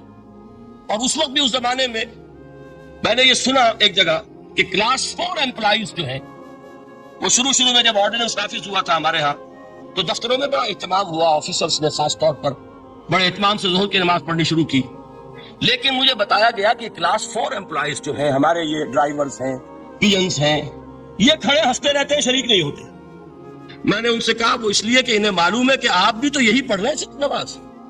باقی آپ کے ڈرائیور سے اور آپ کے خانسامہ سے یہ بات چھپی ہوئی نہیں ہے کہ اثر آپ نے بھی نہیں پڑھنی، یہ صرف زور ہے جو آپ پڑھ رہے ہیں. تو یہ اصل میں اندر سے انقلاب جب تک نہ آئے، باہر جھوسا ہوا انقلاب، وہ تو جب پریشر ہٹ جائے گا تبدیلی ختم ہو جائے گا. چوں بجاں در رفت جہاں دیگر شود، اندر انقلاب آئے. جب اندر تبدیلی ہو جائے گی اب انسان کا پورا وجود بدلے گا. پھر اس کے اندر سے تبدیلی جو ہے وہ ابھرے گی، اسے کسی خارجی دباؤ کی ضرورت نہیں ہوگی. جہاں چو دیگر شد جہاں دیگر شود. اور جب انسانی شخصیتوں کے اندر یہ انقلاب اندر سے آتا ہے تو پھر وہ عالمی انقلاب بنتا ہے. جیسے کہ محمد رسول اللہ کا انقلاب. واقعہ یہ ہے کہ اگر جوش کانسپیریسی، عبداللہ ابن سبا کی سازش اگر کامیاب نہ ہو گئی ہوتی اور مسلمانوں کے اندر آپس کا اختلاف اور سر پھٹول نہ ہو جاتا، جو حضرت عثمان کی شہادت، پھر حضرت علی کی شہادت رضی اللہ تعالی عنہما، اور حضرت علی کی دوران خلافت یہ آپس کے جو جنگیں ہوئی، جنگ جمل، جنگ صفین، جنگ نہروان، اگر یہ نہ ہوئی ہوتی تو جس سپیڈ کے ساتھ اور رفتار کے ساتھ انقلاب محمدی کی توسیع ہو رہی تھی علی صاحب الصلاۃ والسلام، کوئی طاقت دنیا میں نہیں تھی. اقبال نے اس کا بھی نقشہ کھینچا ہے کہ تھمتا نہ تھا کسی سے سیل رواں ہمارا. وہ سیل رواں تھا، کوئی روکنے والا نہیں تھا. انٹرنل سیبوٹاج وہ ہے کہ جس نے اس انقلاب کا راستہ روکا. تو واقعہ یہ ہے کہ وہ اندرونی انقلاب حضور نے برپا کیا قرآن کے ذریعے صحابہ میں. اندر سے جو انقلاب تھا اس نے عرب میں ایک انقلاب کی شکل اختیار کی، اور یہ انقلاب جو ہے اتنی اپنے اندر قوت رکھتا تھا اتنی پوٹینشیلٹی تھی اس کی کہ وہ 20 برس کے اندر اندر کہاں آکسس دریائے جیہو، کہاں اٹلانٹک، تصور تو کی تاریخ میں اس سے پہلے اتنی بڑی کوئی مملکت قائم ہوئی نہیں، کہاں یمن اور کہاں ایشیا کوچک، ایشیا مائنر ٹرکی، یہاں سے وہاں اور وہاں سے یہاں، اتنی عظیم مملکت حضرت عثمان رضی اللہ تعالیٰ عنہ کے خلافت میں ہو چکی تھی۔ یہ بات اگر یہ چلتا معاملہ آگے تو کوئی قوت اب نہیں رہی تھی، سلطنت روما ختم ہو چکی تھی، سلطنت کسریٰ ختم ہو چکی تھی، فرشتے اڑ گئے تھے، کون سی طاقت رہ گئی تھی جو شراب کا راستہ روکتی؟ یہ وہ یہودی سازش ہے جس نے اندر سے سیبوٹاج کیا۔ بہرحال یہ ہے انقلاب محمدی کا طریقہ، اندر سے تبدیلی۔ اسی کو علامہ اقبال نے کہا ہے، تیرے ضمیر پہ جب تک نہ ہو نزول کتاب، گرہ کشا ہے نہ راضی نہ صاحب کشاف۔ یہ قرآن اب بھی تم ایسے محسوس کرو کہ جیسے تمہارے دل پر نازل ہو رہا ہے۔ اور مجھے یاد آیا امام ابن قیم رحمۃ اللہ علیہ، ان کا ایک بڑا پیارا جملہ ہے، وہ کہتے ہیں قرآن کے بعض پڑھنے والے ایسے ہیں کہ جب وہ قرآن کو پڑھتے ہیں تو یوں محسوس کرتے ہیں کہ قرآن مصحف میں لکھا ہوا نہیں ہے، ان کے اپنے دل کے اوپر کندہ ہے، دل کے اوپر سے پڑھ رہے ہیں، یعنی اتنی کامل مطابقت وہ محسوس کرتے ہیں، اپنی فطرت، ہیومن نیچر اور قرآن کے اندر اتنی مطابقت ہے، اس طرح وہ ٹیلی کرتے ہیں دوسرے کے ساتھ کہ محسوس ہوتا ہے کہ وہ کتاب ان صفحات میں لکھی ہوئی نہیں ہے بلکہ لوح قلب پر لکھی ہوئی ہے کہ جہاں سے وہ انسان اسے پڑھ رہا ہے۔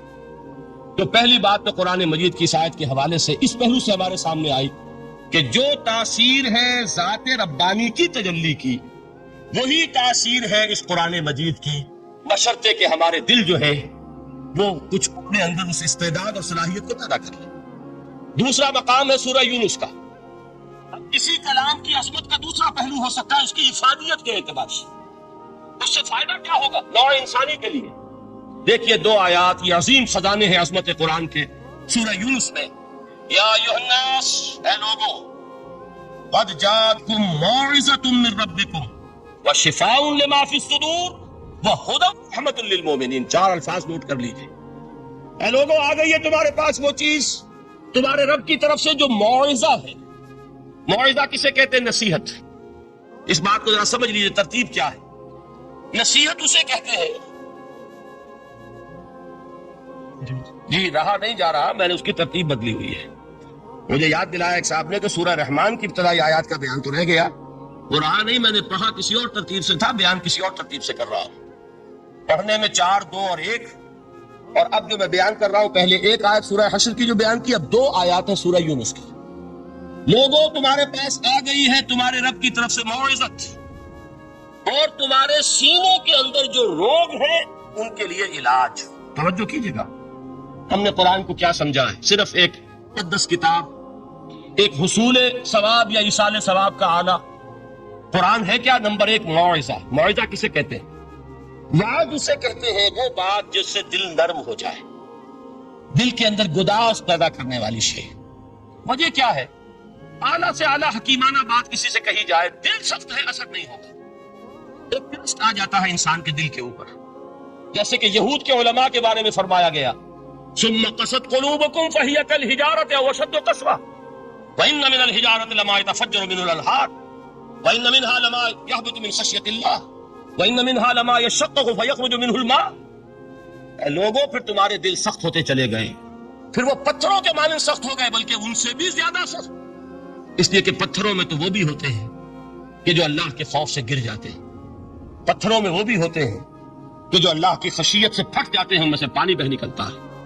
پتھر تو اس طرح کے ہیں، لیکن انسان کا دل جب سخت ہو جائے، جب پتھر بن جائے، تو کوئی شے دنیا کی اس کی سختی کا مقابلہ نہیں کر سکتی۔ پہلے اس سختی کو نرم کریں گے، جیسے زمین ہے چٹیل زمین، اس زمین کے اندر ہل چلے گا تو بارش جو ہے فائدہ دے گی، اس کو آپ زمین کو نرم کرتے ہیں تاکہ وہ بارش کو جذب کرے، ورنہ چٹیل زمین ہے سخت، وہ پانی بہ جائے گا اور وہ زمین کے اندر جذب نہیں ہوگا۔ تو پہلا لفظ استعمال کیا موعظہ، یہ قرآن واعظ ہے، نصیحت ہے، دلوں کو نرم کرتا ہے، دلوں پر جو کرسٹ آ گیا ہے سخت اسے توڑتا، اس میں ہل چلاتا ہے۔ پھر کیا کرتا ہے؟ پھر جب یہ جذب ہوتا ہے، شفاء لما فی الصدور، جو سینے کے لوگ ہیں ان کے لیے شفا ہے۔ اب آپ غور کیجئے گا، علامہ اقبال نے انہی 2 اعتبارات سے مسلمانوں کا مرثیہ کہا ہے کہ مسلمانوں نے اس قرآن کو نہ موعظہ کے لیے استعمال کیا اور نہ تزکیہ نفس کے لیے استعمال کیا۔ بلکہ اس کو تو صرف بنا لیا ہے وہ جان آسانی سے نکالنے کا نسخہ یا ایصال ثواب کا عمل۔ چنانچہ کہتے ہیں واعظ کے لیے واعظ دستہ زن و افسانہ بند، واعظ جو ہے ہمارے داستانے کہتے ہیں، افسانے کہتے ہیں، قصے کہتے ہیں، لطیفے کہتے ہیں، معنی او پست و حرف او بلند، اس کے بیان میں معنی تو ہوتے ہیں بہت ہی گھٹیا، نیچے کے پست، الفاظ کا شکو ہوتا ہے، الفاظ بہت اونچے ہوتے ہیں۔ خطیب و دل میں گفتار او با ضعیف و شاذ و مرسل کار او، سارا باز و نصیحت جو ہو رہا ہے وہ ضعیف حدیثوں کے ذریعے سے، ضعیف روایات، روایات بخاری کی ہو، مسلم کی ہو، ترمذی کی ہو، ابن ماجہ کی ہو۔ کہاں خطیب بغدادی اور دینمی وہ کتابیں کہ جن کی کوئی سند نہیں ہے، وہاں کی روایات کے ذریعے سے لوگوں کو تذکیر کرنے کی کوشش کر رہے ہیں۔ با ضعیف و شاذ و مرسل کار او، ضعیف روایات، شاذ روایات، مرسل روایات جن کا سلسلہ روایت محمد رسول اللہ تک متصل نہیں ہے، اس کے ذریعے سے کر رہے ہیں۔ حالانکہ موعظہ، سب سے بڑا موعظہ یہ قرآن تھا۔ قرآن کا خود فذکر بالقرآن من یخاف وعید، اے محمد صلی اللہ علیہ وسلم آپ اس قرآن کے ذریعے نصیحت کیجئے، یہ قرآن ہے جو دلوں کی سختی کو ختم کرے گا، گداز پیدا کرے گا۔ دوسری طرف علامہ اقبال کیا کہتے ہیں کہ جہاں تک ہمارے ہاں جو بھی تصوف کے معروف حلقے ہیں، صوفیاء حق کی بات نہیں کہہ رہا، وہاں قوالی ہو رہی ہوگی تو حال آ جائے گا۔ صوفی پشمینہ پوش حال مست، از شراب نغمہ قوال مست، قوال سے جو کچھ مل رہا ہے، حال آ رہا ہے، مستی آ رہی ہے، کیف اور سرور حاصل ہو گیا ہے۔ صوفی پشمینہ پوش حال مست، از شراب نغمہ قوال مست۔ لیکن یہ کہ اس کی محفل میں در نمی سعادت بقرآن محفلش، اس کی محفل میں قرآن کا کہیں گزر نہیں ہے۔ جبکہ محمد رسول اللہ صلی اللہ علیہ وسلم کی بھی ایک محفل ہوتی تھی، محفل سماع۔ وہ محفل سماع کیا تھی؟ حضور صحابہ سے فرمائش کر کر کے قرآن سنتے تھے۔ حضرت عبداللہ ابن مسعود رضی اللہ تعالیٰ عنہ کی روایت موجود ہے کہ مجھے ایک مرتبہ حکم دیا حضور نے کہ قرآن سناؤ۔ میں نے عرض کیا حضور آپ کو سناؤں؟ آپ پر تو نازل ہوا۔ تو حضور نے فرمایا نہیں، مجھے کسی اور سے سن کر کچھ اور لطف حاصل ہوتا ہے۔ اب امتثال امر میں حضرت عبداللہ ابن مسعود رضی اللہ تعالیٰ عنہ نے سورہ نساء پڑھنی شروع کی۔ 41ویں آیت پر پہنچے، چشم تصور سے دیکھیے کہ حضور بھی تشریف فرما ہے، صحابہ کرام کی محفل ہے، اور صحابہ کیسے بیٹھا کرتے تھے ادب کے ساتھ۔ ایک روایت میں الفاظ آئے ایسے بیٹھتے تھے ساکت و صامت ہو کر، بالکل خاموش، سکون، ساکن اور ساکت و صامت، کہ جیسے ان کے سروں پر پرندے بیٹھے ہیں کہ ذرا جنبش کریں گے تو پرندہ اڑ جائے گا، اس ادب کے ساتھ۔ تو وہ محفل جو ہے حضور صلی اللہ علیہ وسلم کی، اور ایک صحابی حضرت عبداللہ ابن مسعود گردن نیچی کیے ہوئے ہیں اور قرآن پڑھتے چلے جا رہے ہیں۔ جب اس آیت پر پہنچے فَكَيْفَ إِذَا جِئْنَا مِن كُلِّ أُمَّةٍ بِشَهِيدٍ وَجِئْنَا بِكَ عَلَىٰ هَٰؤُلَاءِ شَهِيدًا، کیا ہوگا اس دن جس دن کہ ہم ہر امت پر ایک گواہ کھڑا کریں گے، اور اے نبی آپ کو گواہ بنا کر لائیں گے ان کے خلاف۔ آپ کو یہ ٹیسٹیفائی کرنا ہوگا کہ اللہ تیرا جو کلام میرے پاس آیا تھا میں نے پہنچا دیا تھا، اب ان کی ذمہ داری ہے، they are accountable, they are responsible۔ اس پر حضور نے فوراً فرمایا حسبک حسبک، بس کرو بس کرو۔ اور حضرت عبداللہ ابن مسعود فرماتے ہیں کہ میں نے جب نگاہ اٹھا کر دیکھا حضور کے آنکھوں سے آنسو روا تھے۔ یہ ہے سماع، یہ محفل سماع ہے، کاش کہ اللہ تعالی ہمیں اس کی توفیق عطا فرمائے۔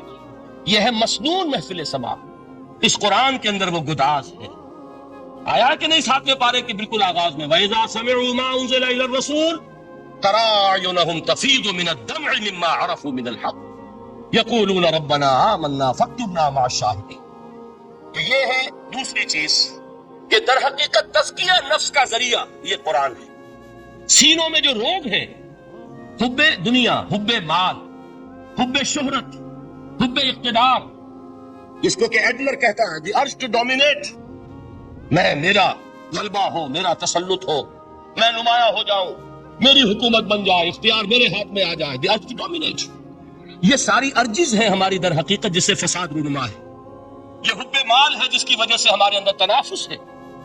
الہاکم التکاثر حتی زرتم المقابر، یہ کثرت اور بہتات کی طلب تمہیں غافل کیے رکھتی ہے یہاں تک کہ قبروں تک جا پہنچتے ہو۔ آنکھ انسان کی کھل نہیں پاتی، جس کے پاس 10 نسلوں کے لیے کھانے کو موجود ہے، اس کی بھی حرص جو ہے اور مزید کا لالچ جو ہے وہ ختم نہیں ہوتی۔ یہ چیزیں ہیں اصل روگ، ان دلوں کے روگوں کا اور سینوں کے اندر کے ان امراض کا علاج قرآن. یا ایھا الناس قد جاءتکم موعظۃ من ربکم وشفاء لما فی الصدور. اور جب یہ دو چیزیں ہو جائیں گی، تیسرا لفظ ہے ہدن. ہدایت بیکار ہے جب تک دل میں گداز نہ ہو. ہدایت بیکار ہے جب تک کہ نیت درست نہ ہو.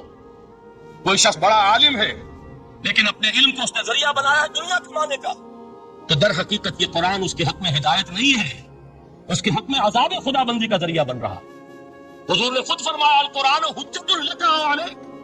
یہ قرآن یا تمہارے حق میں حجت ہے یا تمہارے خلاف حجت بنے گا قرآن کے قیامت کے دن. اس لیے کہ ایک شخص اس کو دنیا کمانے کا ذریعہ بنا رہا ہے، ایک شخص اس کو شہرت کے حصول کا ذریعہ بنا رہا ہے، ایک شخص علم کو ذریعہ بنا رہا ہے دنیا میں نمایاں ہونے کا، اپنی تعریف کا. حضور نے فرمایا کہ قیامت کے دن سب سے پہلے 3 افراد کا معاملہ پیش ہوگا عدالت خدا بندی میں. ایک وہ جو بڑا عالم سمجھا جاتا تھا، اس سے بڑا علم پھیلا. دوسرا وہ جو بہت صاحب ثروت تھا، اس نے بہت خیرات کے کاموں میں پیسہ لگایا. تیسرا وہ جو دنیا میں شہید سمجھا جاتا تھا کہ اللہ کی راہ میں جنگ کرتے ہوئے جان دے دے. اللہ ان تینوں سے جو اس کو نعمتیں دی تھی ان کا ذکر کر کے پوچھے گا کہ میں نے تمہیں یہ دیا، تمہیں یہ دیا، تمہیں یہ دیا، تم کیا کر کے لائے؟ وہ شہید کہے گا کہ اللہ میں نے تیری راہ میں جنگ کی اور اپنی جان دے دی تاکہ تو راضی ہو جائے. اللہ فرمائے گا کذبتا، تو نے جھوٹ بولا. قاتلت لأن يقال جریء، تو نے تو یہ جنگ اس لیے کی تھی کہ کہا جائے کہ بڑا جری ہے، بڑا بہادر ہے. یہ لوگوں سے بہادری کے تمغے لینا تمہارا مقصود تھا. وقد قیل، وہ کہا جا چکا ہے، اب یہاں تمہارے لیے کچھ نہیں. اور فرشتوں کو حکم ہوگا اور وہ اونھے منہ اس کو گھسیٹتے ہوئے جہنم میں جھونک دیں. دنیا میں شہید سمجھا جا رہا ہے، آخرت میں جہنمی ہے. یہی حال اس عالم کا ہوگا، یہی حال اس دولت مند کا ہوگا. تم نے یہ علم پھیلایا تھا کہ تمہارے علم کا چرچا ہو جائے، تمہاری شہرت ہو جائے، لوگ تمہاری دستبوسی کرنے لگے، لوگ تم سے جھک کر ملے. وہ دنیا میں ہو گیا، تمہارا مطلوب مل چکا، تمہارا مقصود حاصل ہو چکا کہ کچھ نہیں. تو جان لیجئے کہ جب تک دلوں کے روگ درست نہ ہو، علم بیکار ہے، ہدایت قطعاً مفید ہے. پہلے دلوں کا کرست اترے، اس کی سختی دور ہو، یہ ہے موعظہ. دلوں کے اندر سے حب جاہ، حب دنیا، حب مال نکلے، یہ ہے تزکیہ. شفاء لما فی الصدور، اب ہدایت خدا بندی. اب راستہ آپ دیکھیں گے اور اس راستے پر چلیں گے. یہ ہدایت جو ہے دنیا میں، یہی آخرت میں رحمت کی شکل میں ظاہر ہوگی. جنہوں نے اس قرآن کی ہدایت سے فائدہ اس دنیا میں اٹھایا، آخرت میں رحمت خدا بندی کی بدلیاں ان پر سائے کریں. ایک حدیث میں تو باقاعدہ الفاظ آئے ہیں کہ سورہ بقرہ اور سورہ آل عمران یہ 2 بدلیوں کی صورت میں ظاہر ہوں گی میدان حشر میں، اور ان لوگوں پر سایہ کریں گی کہ جن کو ان سے بڑی محبت تھی. یہ 4 الفاظ نوٹ کر لیجئے اسی ترتیب کے ساتھ. یا ایھا الناس قد جاءتکم موعظۃ من ربکم وشفاء لما فی الصدور وہدی للمؤمنین. قل بفضل اللہ وبرحمتہ، اے نبی کہہ دیجئے یہ اللہ کا بڑا فضل ہے، لوگوں سمجھو. اس کی بڑی رحمت کا ظہور ہوا ہے اس قرآن کی شکل میں. اس کی رحمت کا مظہر اعظم قرآن ہے، اس کے فضل کا سب سے بڑا ثبوت قرآن ہے. فبذالک فلیفرحوا، اس پر انہیں خوشیاں منانی چاہیے.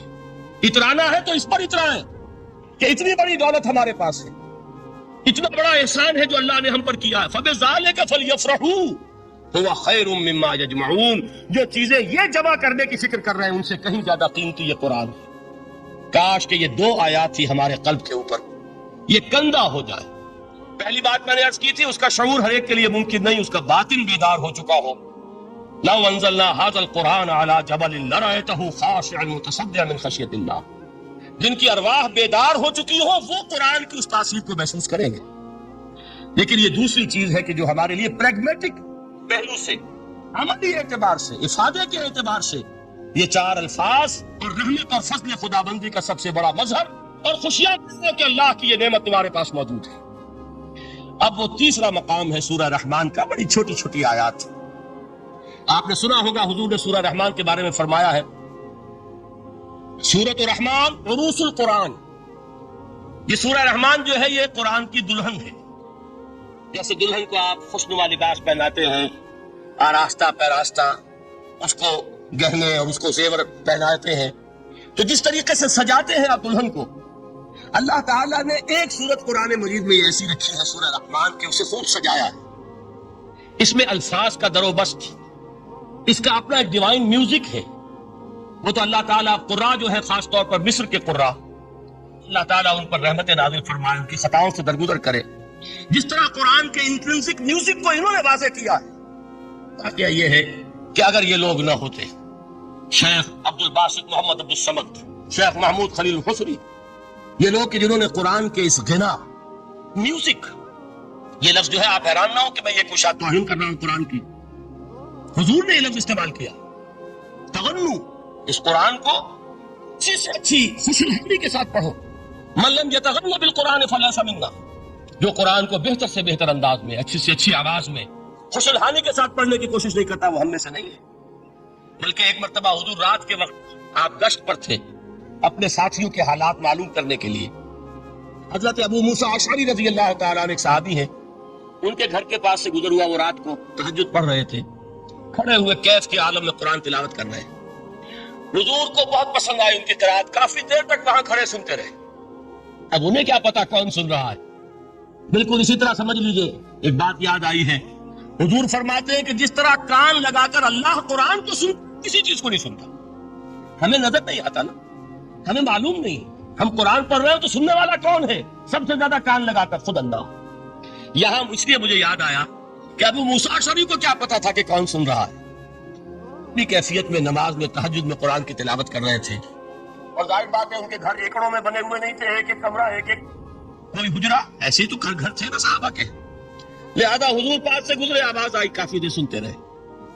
اس کے بعد آپ تشریف لے گئے، صبح فجر میں ملاقات ہوئی تو حضور نے تحسین کے انداز میں فرمایا، یا ابا موسیٰ انک قد اوتیت مزمارا من مزامیر آل داؤد. ابو موسیٰ تمہیں تو آل داؤد کے سازوں میں سے ایک ساز اللہ نے عطا فرما دیا. جس طرح حضرت داؤد، لہن داؤدی مشہور ہے کہ جب وہ پچھلے پہر رات کو حمد کے ترانے الاپتے تھے، قرآن میں ہے کہ پرندے شامل ہو جاتے تھے ساتھ، اور پہاڑ وجد میں آتے تھے، پہاڑ بھی ان کے ساتھ شریک ہوتے تھے.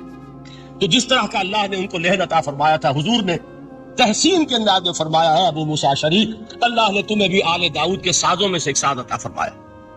بہرحال قرآن مجید کا جو یہ میوزک ہے، قرآن کے الفاظ کا جو حسن ہے، جہاں تک حسن معنوی ہے وہ تو ہر لفظ میں ہے، لیکن یہ حسن ظاہری، حسن صوتی، حسن لفظی، یہ اپنے کلائمیکس پر آپ کو نظر آئے گا سورہ رحمان میں. لیکن قرآن میں یہ سورت اس اعتبار سے بھی ممتاز ہے، اس کی 4 آیات پر ذرا توجہ کریں گے، عجیب حقائق سامنے آئیں گے. جہاں یہ قرآن مجید کے حسن صوت اور حسن لفظی کی معراج ہے، وہیں اس کی پہلی 4 آیات میں 4 چوٹی کی چیزوں کا ذکر ہے، سب سے اونچی چیزیں. پہلی آیت کیا ہے؟ الرحمن. ایک آیت ہو گئی. رحمان کیا ہے؟ اللہ کا نام ہے. کبھی آپ نے غور کیا اللہ کے ناموں میں سب سے پیارا نام کون سا ہوگا؟ رحمان. کیوں؟ اس کا مادہ کیا ہے؟ ہمیں سب سے بڑھ کر جس چیز کی ضرورت ہے وہ کیا ہے؟ رحمت خداوندی. نام اچھی طرح سن لیجئے اس حضور کے قول کو. حضور فرماتے ہیں کوئی شخص جنت میں مجرد اپنے عمل کی بنیاد پر داخل نہیں ہو سکے گا جب تک کہ رحمت خداوندی دستگیری نہ کرے. کسی صحابی نے بڑی ہمت اور جرأت کا ثبوت دیا کہ پوچھ لیا، کیا حضور آپ بھی؟ جب آپ نے فرمایا کوئی شخص داخل نہیں ہو سکتا جنت میں محض اپنے عمل کی بنیاد پر جب تک کہ رحمت خداوندی جو ہے وہ دستگیری نہ فرمائے. پوچھا گیا کیا آپ بھی؟ آپ نے فرمایا ہاں میں بھی. آپ اندازہ کیجئے کہ اگر محمد الرسول اللہ بھی رحمت خداوندی کے ضرورت مند ہوں تو تاب دیگراچے رسد ہماری تو سب سے بڑی ضرورت رحمت خداوندی ہے. اب یہ رحمت جو ہے قرآن مجید میں اللہ تعالیٰ کی یہ شان 2 الفاظ کے ذریعے سے آتی ہے، رحیم اور رحمان.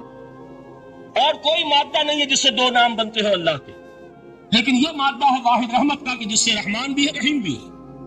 رحیم صفت مشبہ ہے، رحمت دائم ہو جائے گی، مستقل ہوگی تو رحیم کہیں گے. اور رحمان، اس میں رحمت کی ہے وہ شان ہے کہ جیسے ٹھاٹھے مارتا ہوا سمندر ہو، ہیجان کی کیفیت، طوفانی کیفیت، رحمت خداوندی کا طوفانی جوش، وہ ہے رحمان. آپ تو رہتے اس علاقے میں ہے، آپ کو معلوم ہے عرب اگر بھوکا مرا جا رہا ہو تو کیا کہے گا؟ انا جوعان. پیاسا مرا جا رہا ہو انا عطشان. بہت غضبناک ہوگا غضبان. غضبان آصفہ قرآن میں آیا، بہت غضبناک. رحمان جس کی رحمت جو ہے جوش میں ہے، ٹھاٹھے مارتے ہوئے سمندر کے مالک. تو یہ اللہ تعالیٰ کے ناموں میں سب سے پیارا نام. اب آگے چلیے، الرحمن علم القرآن. رحمان نے قرآن سکھایا. رحمت خداوندی کا سب سے بڑا مظہر، رحمان کی رحمانیت کا سب سے بڑا مظہر قرآن ہے. ان میں جو منطقی ربط ہے اس کو سمجھتے جائیے. اچھا آپ یہ سوچئے، جو علم بھی انسان کو حاصل ہوا وہ کس نے دیا؟ اللہ نے. سائنس کا علم کس نے دیا؟ اللہ نے. علم آدم الاسماء کلھا، وہ علم الاسماء جو حضرت آدم کو دے دیا گیا تھا ازل میں، یہ اسی کا ظہور ہے، یہ اسی کی ایکسفولیشن ہے جو ہو رہی ہے اور ہوتی رہے گی ابھی. اور جو دوسرے علم ہے وہ کس نے دی؟ اللہ نے دی. لا یحیطون بشیء من علمہ الا بما شاء، مخلوق میں سے کوئی اللہ کے علم میں سے کسی شے کا احاطہ نہیں کر سکتا مگر وہ جتنا اللہ دینا چاہے. لیکن یہ کہ تمام علوم میں چوٹی کا علم قرآن. نوٹ کرتے جائیے، اب چوٹی کی چیزیں جمع کیجیے. اللہ کے ناموں میں چوٹی کا نام رحمان. اللہ نے جو کچھ انسان کو سکھایا اس میں چوٹی کا علم قرآن. خلق الانسان، انسان کو پیدا فرمایا. سوال یہ کہ حیوانات کو کس نے پیدا فرمایا؟ آسمان کس نے پیدا کیے؟ زمین کس نے پیدا کی؟ فرشتے کس نے پیدا کیے؟ کیا مطلب خلق الانسان؟ اس کی تمام مخلوقات میں اس کا کلائمیکس، اس کی تخلیق کی معراج، اس کے تخلیق کا نقطہ عروج انسان ہے. یہ ہے کہ جو مسجود ملائک بنا ہے. وَلَقَدْ كَرَّمْنَا بَنِي آدَمَ وَحَمَلْنَاهُمْ فِي الْبَرِّ وَالْبَحْرِ وَرَزَقْنَاهُمْ مِنَ الطَّيِّبَاتِ وَفَضَّلْنَاهُمْ عَلَىٰ كَثِيرٍ مِّمَّنْ خَلَقْنَا تَفْضِيلًا. تو تخلیق میں سب سے اونچی تخلیق انسان کی، علموں میں سب سے اونچا علم قرآن کا، اللہ کے ناموں میں سب سے اونچا نام رحمان. اب آئیے چوتھی چیز، علمہ البیان، انسان کو بیان کی صلاحیت عطا فرمائی. کیا اور کوئی صلاحیت عطا نہیں کی؟ بینائی کس نے دی؟ اللہ نے. اسی طریقے سے سماعت کس نے عطا فرمائی؟ اللہ نے. کتنے فیکلٹیز ہیں، کتنے ایکسٹرنل آرگنز ہیں سینس کے، کتنے انٹرنل سینسز ہیں جو اللہ نے دیے ہیں. لیکن یہاں بھی سمجھ لیجئے جتنی فیکلٹیز ہیں ہیومن فیکلٹیز، ان میں ٹاپ کی فیکلٹی جو ہے وہ اسپیچ ہے، کلام ہے، بیان ہے. جن لوگوں نے میڈیکل سائنس کا مطالعہ کیا ہے وہ جانتے ہیں کہ یہ برین ہے، ہیومن برین. اس برین میں جو وہ اوپر ایک زرد سا مادہ ہوتا ہے، گرے میٹر، اس کی ایک کوٹنگ ہوتی ہے. یہ ہائیسٹ ایوالوڈ فارم ہے اور اس میں سب سے بڑا رقبہ جو ہے وہ اسپیچ سینٹر کہلاتا ہے. اسی لیے انسان کو حیوان ناطق کہتے ہیں. حیوان کے اور انسان کے مابین امتیاز قائم کیا گیا، نطق، گویائی، بولنا. اب یہ کیا چیز ہوئی؟ انسان کی صلاحیتوں میں سے سب سے اونچی صلاحیت. 4 آیتیں ہو گئی نا. اللہ کے ناموں میں سب سے چوٹی کا نام رحمان. اس نے جو علوم پیدا کیے ان میں چوٹی کا علم قرآن. اس نے جو مخلوقات پیدا فرمائی ان میں چوٹی کی مخلوق انسان. انسان کو جو صلاحیت اور استعدادات عطا فرمائی ان میں چوٹی کی استعداد بیان. جمع کیجئے، نتیجہ کیا نکلے گا؟ وہ نتیجہ ایک حدیث نبوی کی شکل میں سامنے آتا ہے. پہلی حدیث میں نے یہی پڑھی تھی، اس کے راوی کون ہے؟ عثمان ابن عفان. میں حیران ہوتا ہوں وہ قافیہ یہاں بھی موجود ہے. رحمان، قرآن، بیان، انسان، عثمان، عفان. باپ کا نام بھی اسی وزن پر ہے، عثمان ابن عفان. عن عثمان ابن عفان رضی اللہ تعالی عنہ قال قال رسول اللہ صلی اللہ علیہ وسلم. حضرت عثمان شہید مظلوم ذو النورین رضی اللہ تعالی عنہ فرماتے ہیں کہ اللہ کے رسول صلی اللہ علیہ وسلم نے فرمایا، خیرکم من تعلم القرآن وعلمہ. تم میں سے بہترین وہ ہے جو قرآن سیکھے اور سکھائے. قوت بیان جو تمہاری ٹاپ فیکلٹی ہے، اس کا استعمال کسی گھٹیا کام کے لیے نہیں ہونا چاہیے. دیکھیں اردو میں محاورہ ہے کہ توپ سے مکھی نہیں ماری جاتی. توپ بنائی گئی ہے کسی بڑی شے کے لیے، مکھی مارنے کے لیے توپ استعمال نہیں ہوتی. یہ قوت بیان جو ہے، جو ٹاپ موسٹ فیکلٹی ہے ہیومن، جو فیکلٹیز ہیں ان میں سے، اس کا استعمال بھی ٹاپ موسٹ ہونا چاہیے. قرآن کو بیان کرو. وہ جیسے کہ علامہ اقبال نے کہا ہے، بلکہ غالباً ان کے قبر پر آس پاس جو اشعار لکھے ہوئے ان میں سے ایک یہ بھی ہے، اگر یک قطرہ خوداری، اگر مشتے پرے داری، بیابامن تو آموزم طریق شاہ بازی را.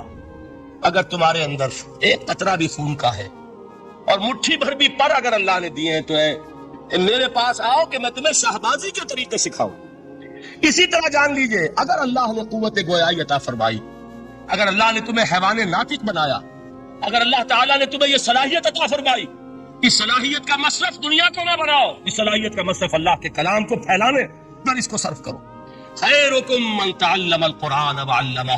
خیر جب لفظ آتا ہے بغیر من کے، ورنہ تو آتا خیر من ہو، تو یہ ہوگی کمپیریٹو جو ایک ایڈجیکٹو جو ہوتی ہے، لیکن یہ سپرلیٹو ڈگری ہے جب بغیر من کے ہوگا. خیرکم، دی بیسٹ امنگسٹ یو، جو تم میں بہترین لوگ ہیں وہ کون ہیں؟ من تعلم القرآن وعلمہ، جو قرآن سیکھیں اور سکھائیں، قرآن پڑھیں اور اسے بیان کریں. آج جان لیجئے سب سے بڑی ضرورت اس بات کی ہے کہ آج کا قرآن پڑھیں. آپ حیران ہوں گے کہ یہ کیا کہا اس نے. دیکھیے قرآن اترا 1400 برس پہلے، لیکن تا قیام قیامت نوع انسانی کو جتنے مسائل درپیش ہوں گے ان سب کا حل اس میں ہے. البتہ کھودنا پڑے گا، گہرائی میں اترنا ہوگا. ایک قرآن کی سطح ہے، اس سطح نہیں، اس کی گہرائیوں کے اندر غوطہ زنی کرو. قرآن میں ہو غوطہ زن اے مرد مسلمان. اور آج کا قرآن یعنی آج کی ہدایت جو اللہ نے اس میں رکھی ہوئی ہے، ڈگ اٹ آؤٹ، اس کو نکالو اس کے اندر سے. ابھی میں حدیث تو آپ کو سناؤں گا، اس میں یہ تصور آئے گا سامنے اور واضح ہو کر. آج کے انسان کی رہنمائی اس قرآن سے اخذ کر کے انسان تک پہنچاؤ. یہ ہے فریضہ محمد رسول اللہ کی امت کا صلی اللہ علیہ وسلم. آپ نے وہ حدیث سنی تھی کہ بلغوا عنی ولو آیۃ. حضور نے خطبہ حجۃ الوداع میں پہلے تو گواہی لی مسلمانوں سے، 1.25 لاکھ کا مجمع جمع تھا. حجۃ الوداع آخری حج. آپ نے اپنے خطبے میں، جس کے چند جملے میں سنا چکا ہوں آپ کو ایجیولز کے حوالے سے، اپنی تعلیمات کے اہم نکات کو بار بار دہرا کر بیان کیا، جمع کیا، اچھی طرح ذہنوں میں اتارا. اس کے بعد ایک سوال کیا، الا هل بلغت؟ لوگوں میں نے پہنچا دیا کہ نہیں؟ اور پورے مجمع نے کہا انا نشهد انک قد بلغت. بلکہ ایک روایت میں الفاظ بڑے پیارے آئے ہیں، انا نشهد انک قد بلغت الرسالۃ وادیت الامانۃ ونصحت الامۃ وکشفت الغمۃ. ہاں حضور ہم گواہ ہیں، آپ نے امانت ادا کرنے کا حق ادا کر دیا، رسالت کے فرائض کا حق ادا کر دیا، امت کی خیر خواہی کا حق ادا کر دیا، اور آپ نے گمراہی کے پردوں کو چاک، اندھیروں کو چاک کر دیا. 3 مرتبہ حضور نے سوال کیا، 3 مرتبہ جواب لیا. پھر آپ نے نگاہ آسمان کی طرف اٹھائی ہے، انگشت شہادت سے 3 مرتبہ اشارہ کیا، اللہم اشہد، اللہم اشہد، اللہم اشہد. اللہ تو بھی گواہ ہے، یہ مان ہے کہ میں نے یہ قرآن ان تک پہنچا دیا. یعنی جسے آپ انگریزی میں کہتے ہیں سائی آف ریلیف، کہ بڑا بھاری بوجھ آ پڑا تھا، بڑی ذمہ داری تھی. انا سنلقی علیک قولا ثقیلا، اے محمد ہم آپ پر ایک بڑی بھاری بات ڈالنے والے ہیں. اے اللہ گواہ